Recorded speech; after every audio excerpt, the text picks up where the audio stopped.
Hello friends, I hope आप सभी अच्छे होंगे। मैं रवि आपका स्वागत करता हूं अंश जीएस एकेडमी में।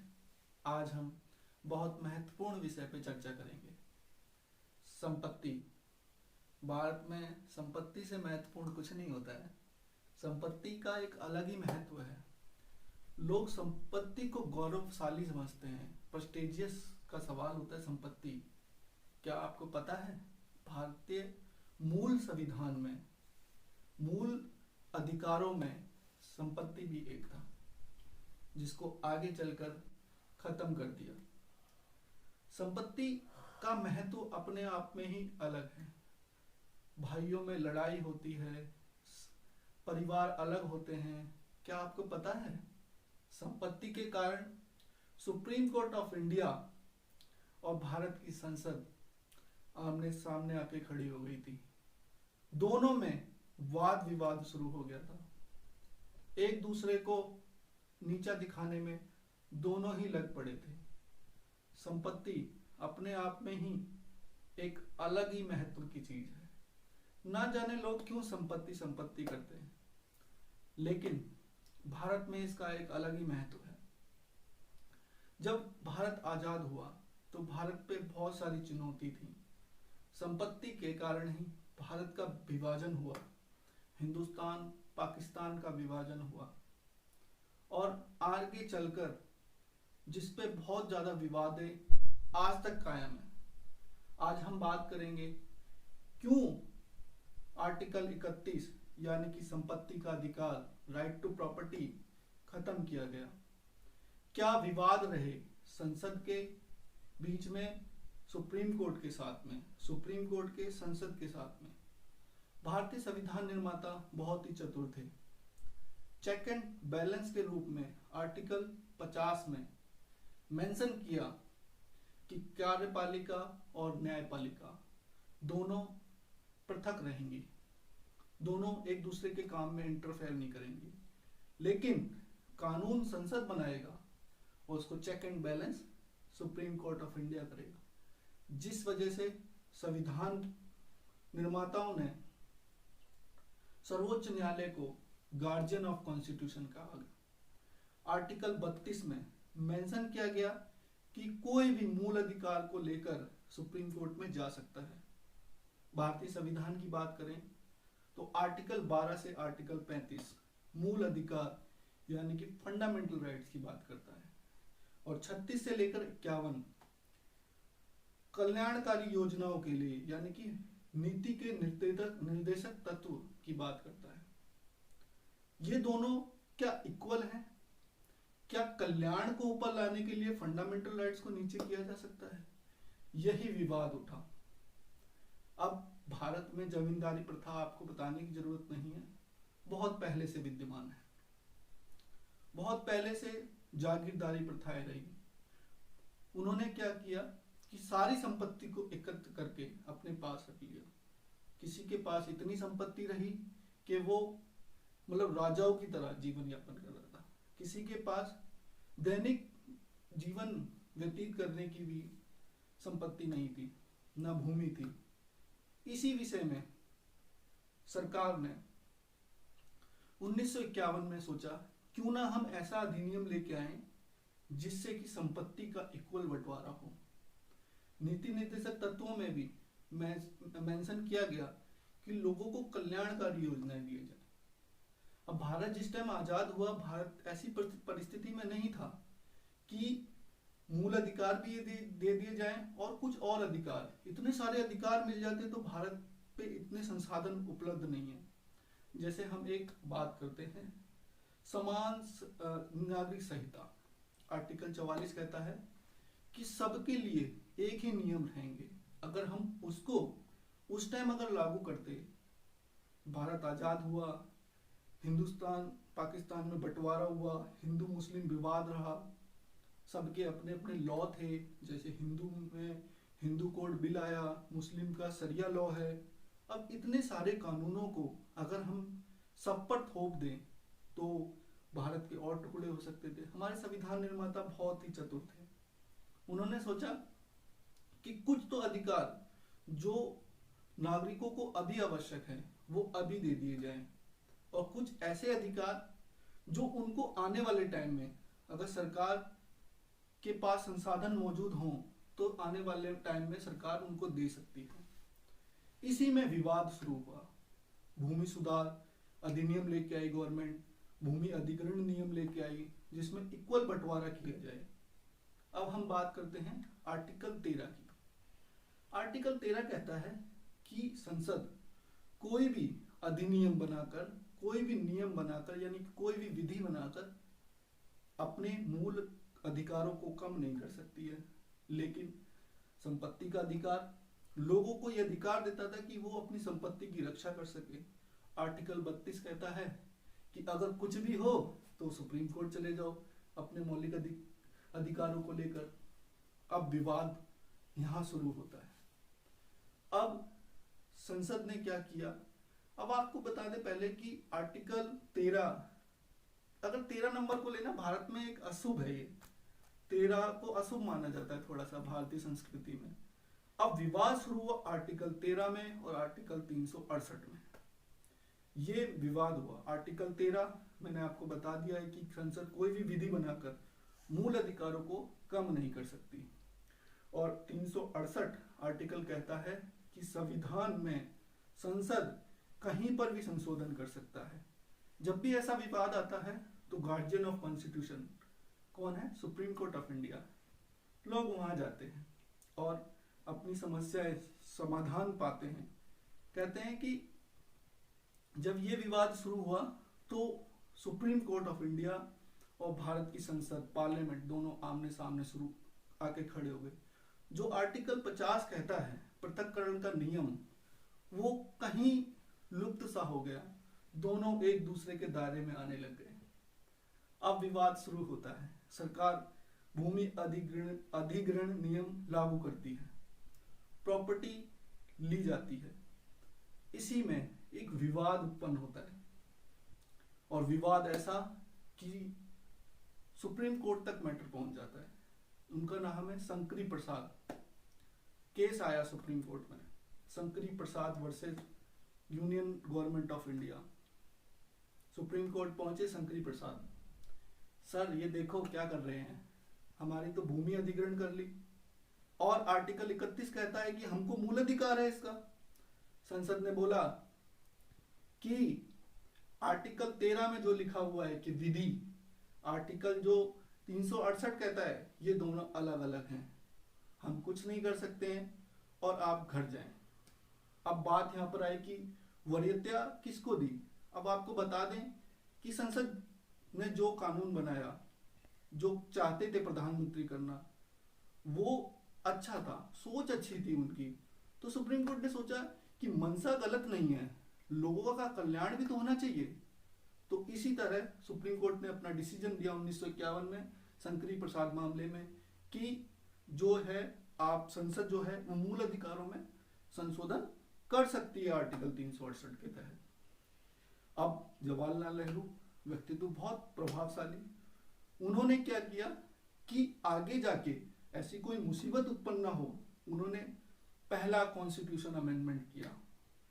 आपको एक और बात बता दें कि भारतीय संविधान को जीवंत दस्तावेज कहा जाता है, लाइव डॉक्यूमेंट कहा जाता है। वो इस हिसाब से बनाया गया है कि उसको वर्तमान के हिसाब से परिवर्तित किया जा सकता है। संविधान को परिवर्तित करना भारत में ना ज्यादा कठिन है ना ज्यादा मुश्किल है, इसीलिए भारतीय संविधान को जीवंत दस्तावेज कहा जाता है। अब जवाहरलाल नेहरू एक बिल लेकर आए संसद में, जिसमें मूल अधिकारों को या किसी भी संविधान संशोधन को चुनौती नहीं दी जा सकती है। एक अनुसूची उन्होंने बनाई, अनुसूची थी 9वीं, जिसमें लिखा गया कि इस अनुसूची में जो भी कानून होंगे वो किसी भी न्यायालय में न्यायोचित नहीं होंगे, मतलब किसी भी न्यायालय में उनको नहीं प्रस्तुत किया जा सकता, उनके ऊपर कोई एक्शन नहीं लिया जा सकता है। अभी कुछ ही समय बीता था शंकरी प्रसाद मामले को, इतने में एक और केस निकल कर आता है, सज्जन सिंह बनाम राजस्थान गवर्नमेंट। राजस्थान गवर्नमेंट सज्जन सिंह की कुछ प्रॉपर्टी को जब्त कर लेती है, अधिकृत कर लेती है, जिससे सज्जन सिंह सुप्रीम कोर्ट जाते हैं। सुप्रीम कोर्ट जाते हैं, 7 जजों की कॉन्स्टिट्यूशन बेंच बैठती है। सज्जन सिंह के मामले में वही निर्णय आता है जो शंकरी प्रसाद मामले में आया था। सुप्रीम कोर्ट कहता है कि आर्टिकल 13 और 368 दोनों अलग हैं। 368 का संशोधन आर्टिकल 13 के अंतर्गत नहीं आता है, वह विधि के दायरे में नहीं आता है, और इसी तरह उस केस को भी खत्म कर दिया जाता है। उसके बाद सुप्रीम कोर्ट के कुछ जजों के मन में एक खटास रहती है कि कहीं ऐसा तो नहीं कि हम लोगों को न्याय नहीं दे पा रहे हो। सुप्रीम कोर्ट इसी खटास के साथ सोचता है कि आगे वाले केसेस में जजमेंट देंगे। अब इसी बीच पंडित जवाहरलाल नेहरू एक और संविधान संशोधन लेके आते हैं, संविधान संशोधन 17। इस संशोधन में 9वीं अनुसूची में कुछ कानूनों को और जोड़ा जाता है, जिसके बाद सुप्रीम कोर्ट वेट करता है कि कोई तो आएगा। इसी बीच एक और केस निकल कर आता है। अब ये केस अपने आप में ही इतिहास बनने वाला था, और जो टकराव की स्थिति थी सुप्रीम कोर्ट और संसद के बीच, उस टकराव की स्थिति में एक आग का काम करता है, तेल का काम करता है। अब सुप्रीम कोर्ट में एक केस आता है, वह केस है गोलकनाथ बनाम पंजाब सरकार। पंजाब सरकार गोलकनाथ की कुछ जमीन को अधिकृत करती है।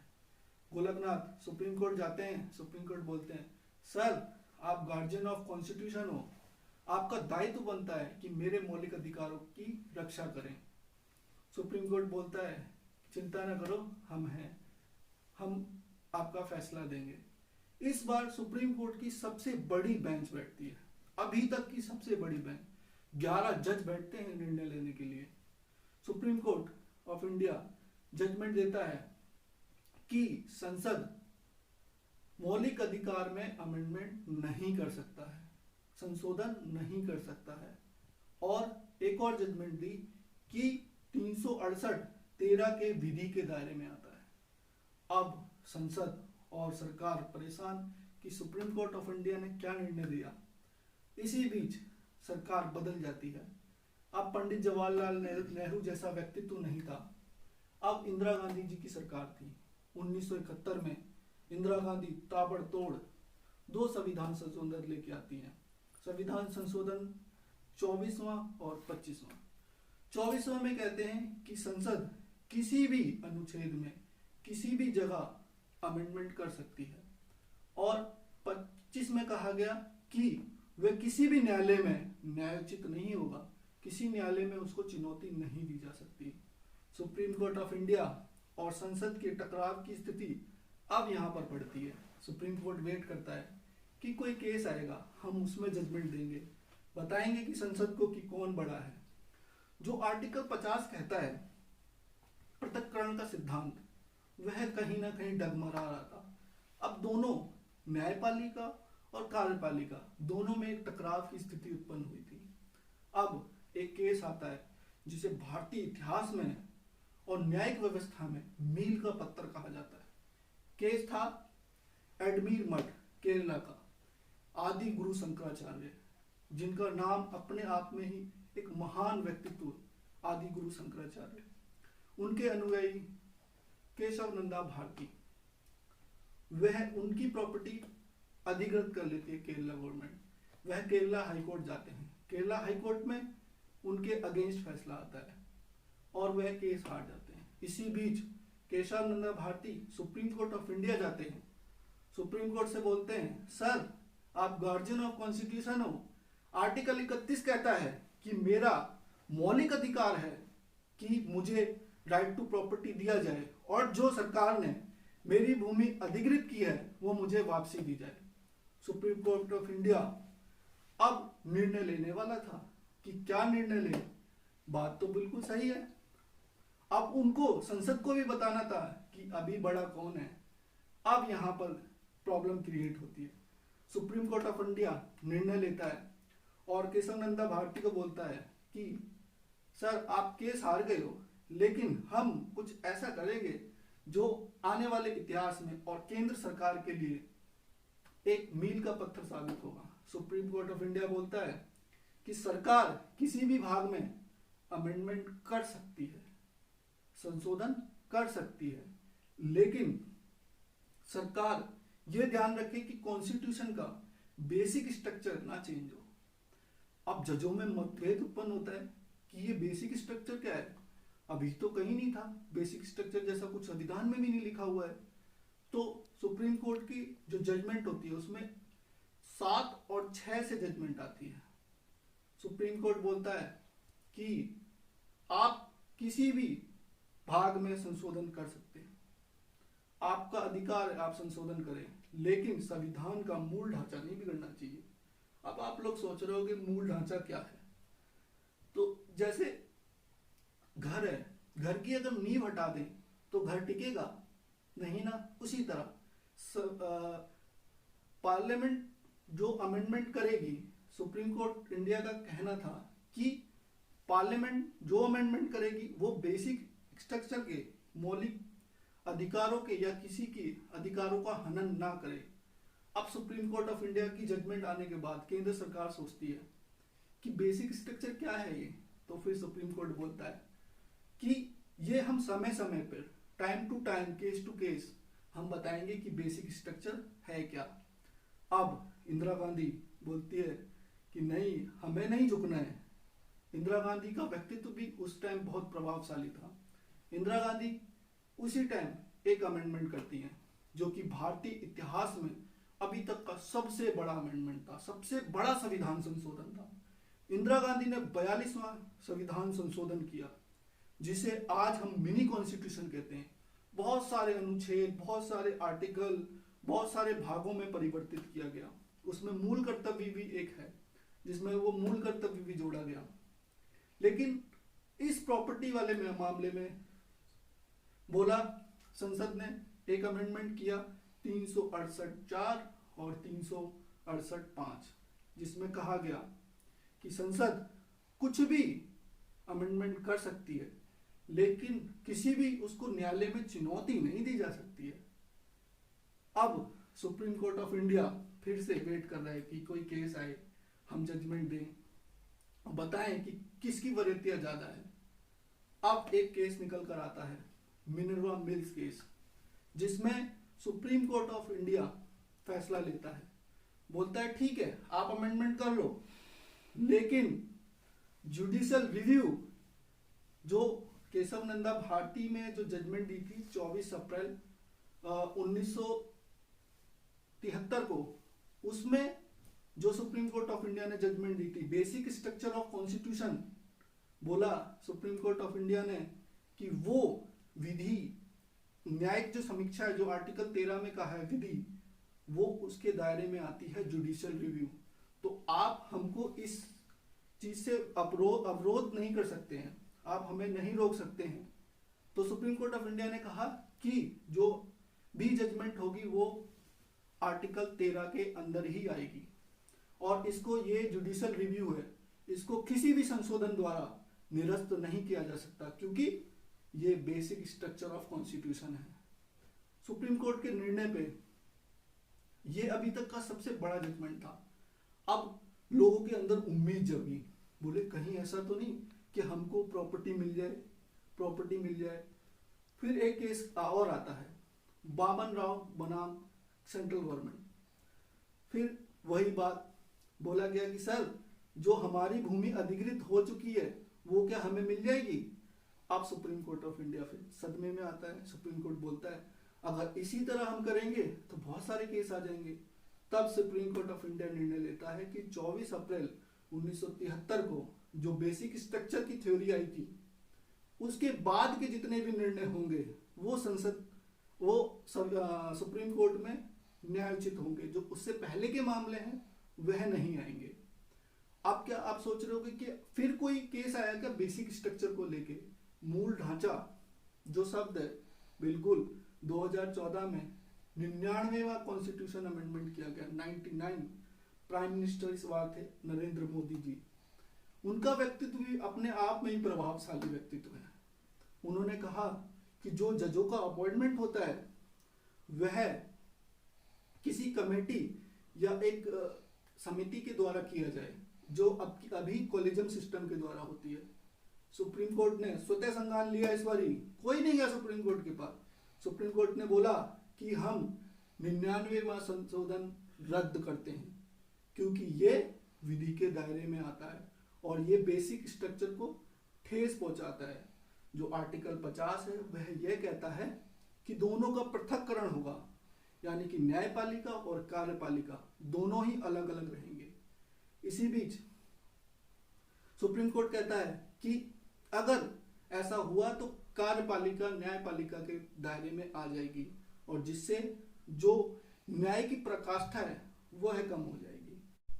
आप सोच रहे होंगे ना, इतनी देर से हम संपत्ति कर रहे हैं, क्या है अब इसका स्टेटस, अभी अधिकार है या नहीं, मौलिक अधिकारों में है या नहीं, अगर है तो कहाँ है और नहीं है तो कैसे खत्म हुआ।